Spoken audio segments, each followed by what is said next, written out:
Hi, my name is Victoria Garcia, and I'm going to be performing part 2 of my checkoff for a central venous access device.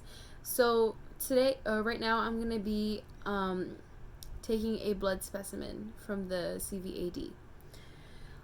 So the first thing I'm going to do is I'm going to verify the medical order for removal of blood, and then I'm going to perform hand hygiene, and I'm going to identify the patient. Can you please give me your full name and date of birth, please? All right. Everything matches up with my records. So now I am actually going to don some clean gloves. This isn't a sterile procedure. And I've already gathered all of my equipment. And I'm going to turn off the infusions for at least 1 minute. Yeah. So I'm going to turn off the infusions.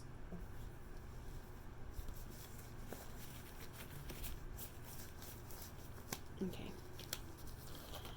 So that now that the IV pump has been off for at least a minute, what I'm gonna do now is I'm going to clean the cap with an antiseptic wipe. So I'm gonna clean it. Okay. And now I'm going to aspirate 3 to 5 milliliters of blood. And I'm going to discard of this in the stripes container. So discard the stripes container. And now I'm going to clean the cap again.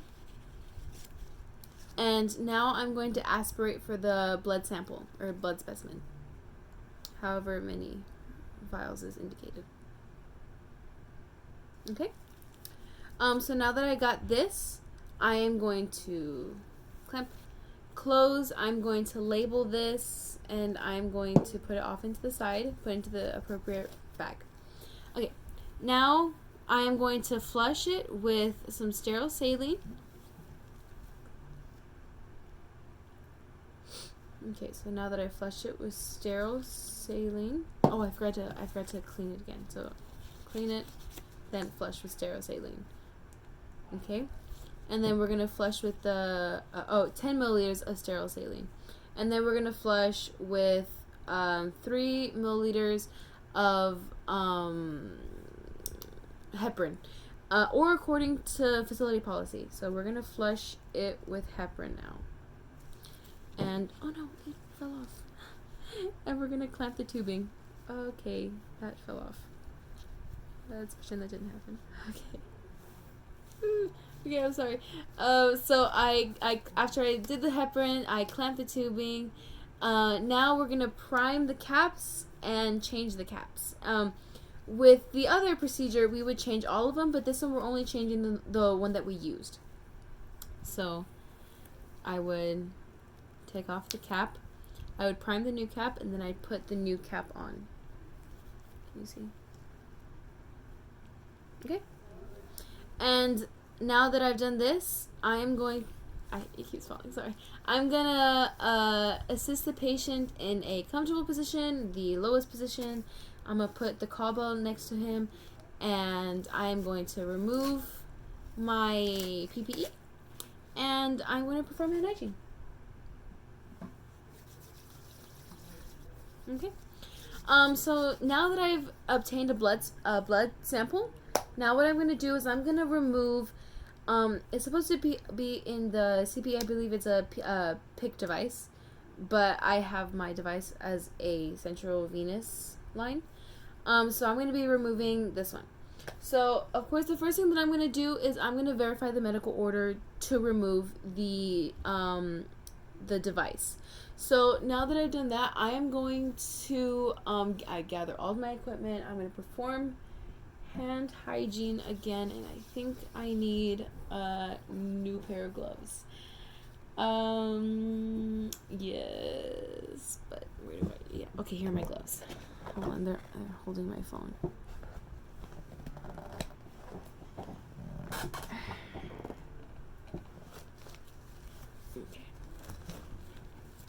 Okay. So now that I verified the order, perform hand hygiene, I'm going to identify my patient. Can you please tell me your full name and date of birth, please? All right, everything matches with my record. Now I'm going to provide the patient with some privacy.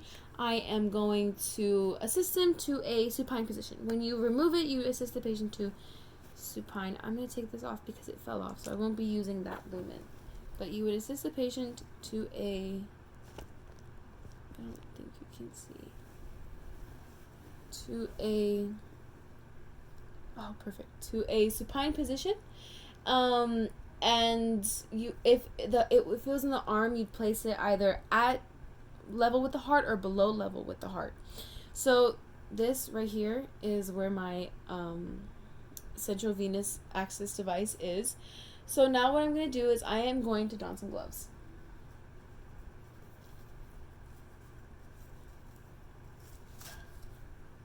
Okay. So excuse me while I don some gloves.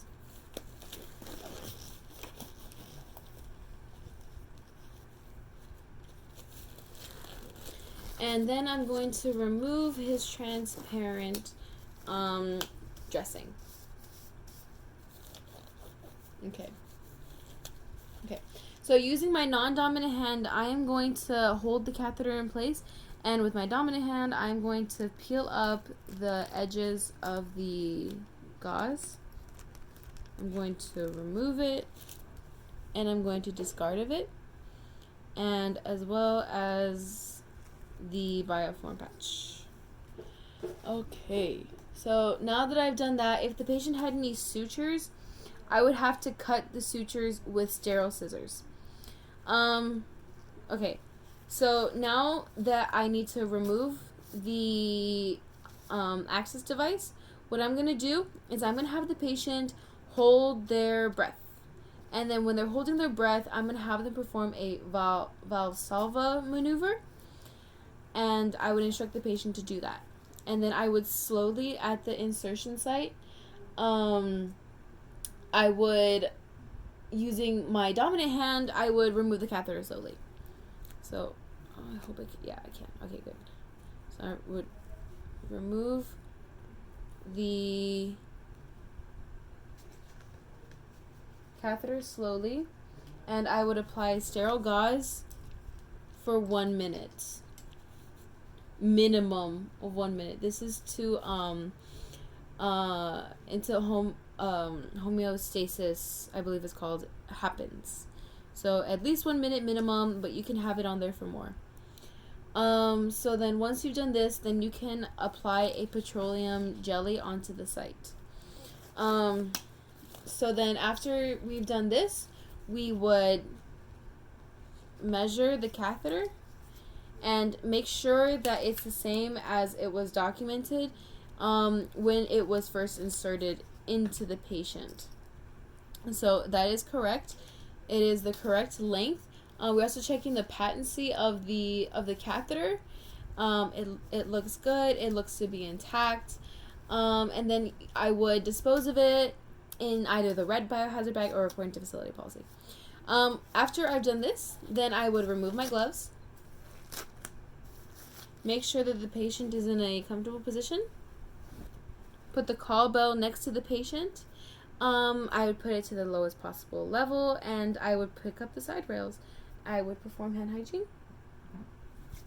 and document how the patient responded to the procedure and details about the catheter. Thank you so much for watching my video. This is part 2.